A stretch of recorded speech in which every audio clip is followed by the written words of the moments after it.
आपल्याला माहित असेल तर 2 दिवसापूर्वी मुंबई महानगरपालिकेच्या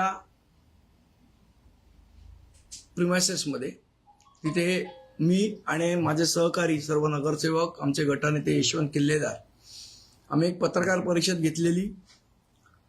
त्यामध्ये गार्डन डिपार्टमेंटनी गेले 2 वर्ष कशा पद्धतीने बेजबाबदारपणे कारभार केलेला आहे, त्यामुळे एका चिमुरड्याचा मृत्यू या सगळ्या बेजबाबदारपणामुळे झालेला आहे. महानगरपालिकेचे कंत्राट वाटणारे जे उद्यान अधीक्षक आहेत त्यांनी टेंडर सुद्धा किती बेजबाबदार पद्धतीने काढलं हेही आम्ही दाखवून दिलं की ज्या झाडामध्ये पोकळी आहे हे आहे तिथे सिमेंट कॉन्क्रीट भरा असा अजब सल्ला त्या टेंडरमध्ये देण्यात आला. ज्याला ह्या सगळ्या गोष्टीचं काहीही नॉलेज नाही, काही माहिती नाही, अशा माणसाला गेले 10 वर्षाच्या वर कालावधी उद्यान अधीक्षक म्हणून बसवलंय. आणि त्यामुळे या सगळ्या गोष्टी घडतायत. हे सर्वजण जबाबदार आहेत त्याला, जे उद्यान अधीक्षक, त्यांचे जे सहकारी तिथे वर जे बसलेले आहेत ते.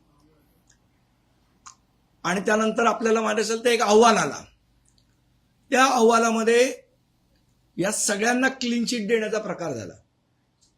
म्हणजे कोणीच जबाबदार नाही. फक्त कंत्राटदारावर काय 2 लाखाचा दंड आणि दुसऱ्या कंत्राटदारावर 5 लाखाचा दंड लावून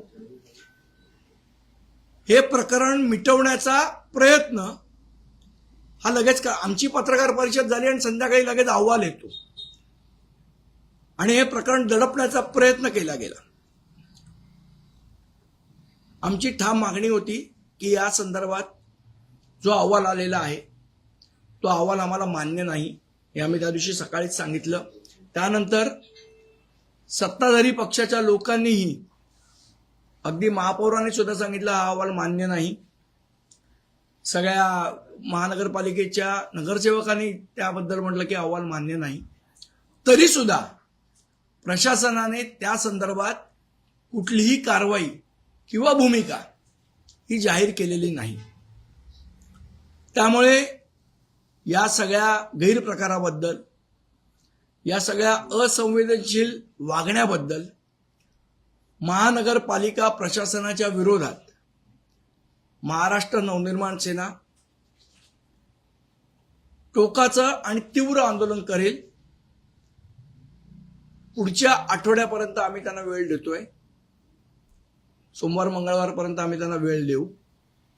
तोपर्यंत जर याच्यावर कारवाई झाली नाही तर महाराष्ट्र नवनिर्माण सेना या संदर्भात टोकाचं आणि तीव्र आंदोलन करेल आणि त्याची सर्वस्वी जबाबदारी ही महानगरपालिका प्रशासनाची असेल.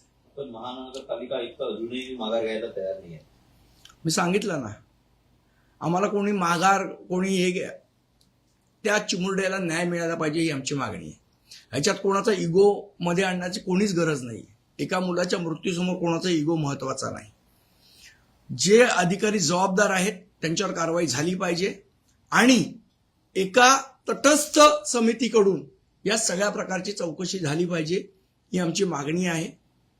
जर ती मागणी पूर्ण नाही झाली तर आम्हाला टोकाचा आणि तीव्र संघर्ष महानगरपालिका प्रशासनाबरोबर करावा लागेल.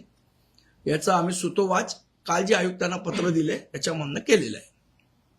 या प्रसंगी जे निलंबन करण्यात आलं होतं त्याला शब्द देण्यात आला होता चौकशी सापेक्ष निलंबन.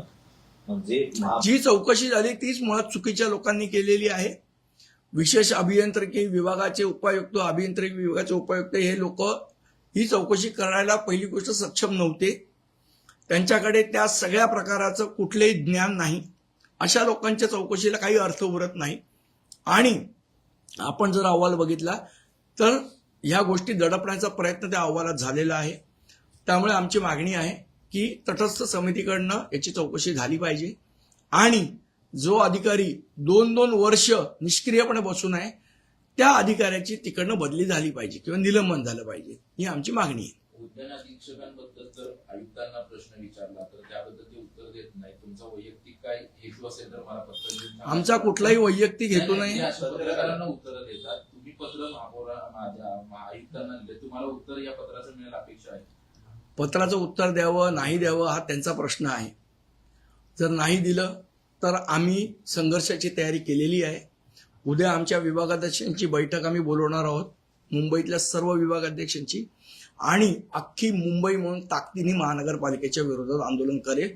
ते आंदोलन कशा पद्धतीचं असेल, कसं असेल याची दिशा ठरवण्यासाठी उद्या विभागाध्यक्षांची आम्ही बैठक बोलवू आणि त्यामध्ये पुढची आमची रणनीती ठरवू आंदोलनासंदर्भातली. राज्य सरकार उद्यान समितीला देखील याबाबत माहिती असणं अपेक्षित होतं. मात्र उद्यान समितीचे अध्यक्ष आहेत त्यामध्ये की माझ्यापर्यंत अहवाल आलाच नाही आणि मला माहिती देखील नाही. मला असं वाटतं जर नगरसेवकांचाच वचक नसेल तर ते दुर्दैव आहे.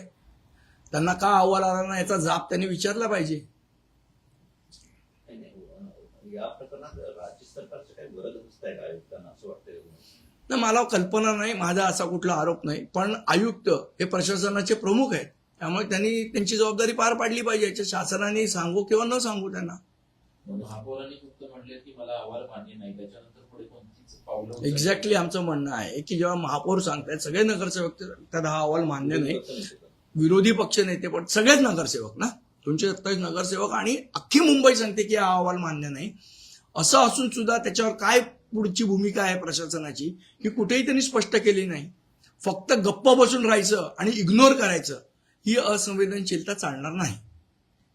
अजूनही असं वाटतंय का एवढी मोठी घटना झाल्यानंतर ज्या पद्धतीने म्हणत होती की ऑडिट करणं, झाडांच्या पाना कापल्या गेल्या पाहिजे वेळेवर, पाऊस थोडासा हो, याच्यासाठी तुम्हाला करताना दिसत नाहीये. याच्यासाठी तुम्हाला त्याची ठोस पावलं उचलता नाही आपल्याला दिसत नाही की काय करणार आहेत. हे करणार म्हणजे काय करणार याचंही उत्तर नाही. त्यामुळे मला असं वाटतं की जर प्रशासनाला पत्रांद्वारे, विनंत्यांद्वारे, सभागृहामध्ये चर्चा करून पण जाग येत नसेल तर ह्याच्या विरोधात आम्हाला संघर्ष छेडावा लागेल आणि तो आम्ही करू. धन्यवाद. एक वेगळा बाईट झाला. रेल्वेमध्ये ना काल 3 वेगवेगळ्या घटना घडल्या. ठाकुर्लीमध्ये ना दोघांना एकमेकांनी भोसकलेलं आहे आणि त्याचबरोबर कड्यांनी मारहाण झाली आहे. 2 गटामध्ये फ्रीस्टाईल मारामारीचा व्हिडिओ समोर आलाय. स्टेशनवर कोयता घेऊन धावणारा एक माणूस होता, त्यांनी दहशत पसरवली असा व्हिडिओ समोर आलाय. तर हे सगळं सेंट्रल रेल्वेवर काल 3-4 घटना एकाच दिवशी घडलेल्या तर पाहिजे. मला असं वाटतं रेल्वे सुरक्षा बल काय करतं. जर हे असे प्रकार घडत असतील तर लोकांची सुरक्षा हा प्रश्न ऐरणीवर येऊ शकतो. आपले खासदार जे आहेत महाराष्ट्राचे, त्यांनी हा प्रश्न मला असं वाटतं, आता अधिवेशन चालू होतंय, जी मुंबई रेल्वेला सर्वात जास्ती रेव्हेन्यू मिळवून देते त्या मुंबईकरांची जर सुरक्षा होत नसेल तर हा प्रश्न खासदारांनी संसदेत उचलला पाहिजे.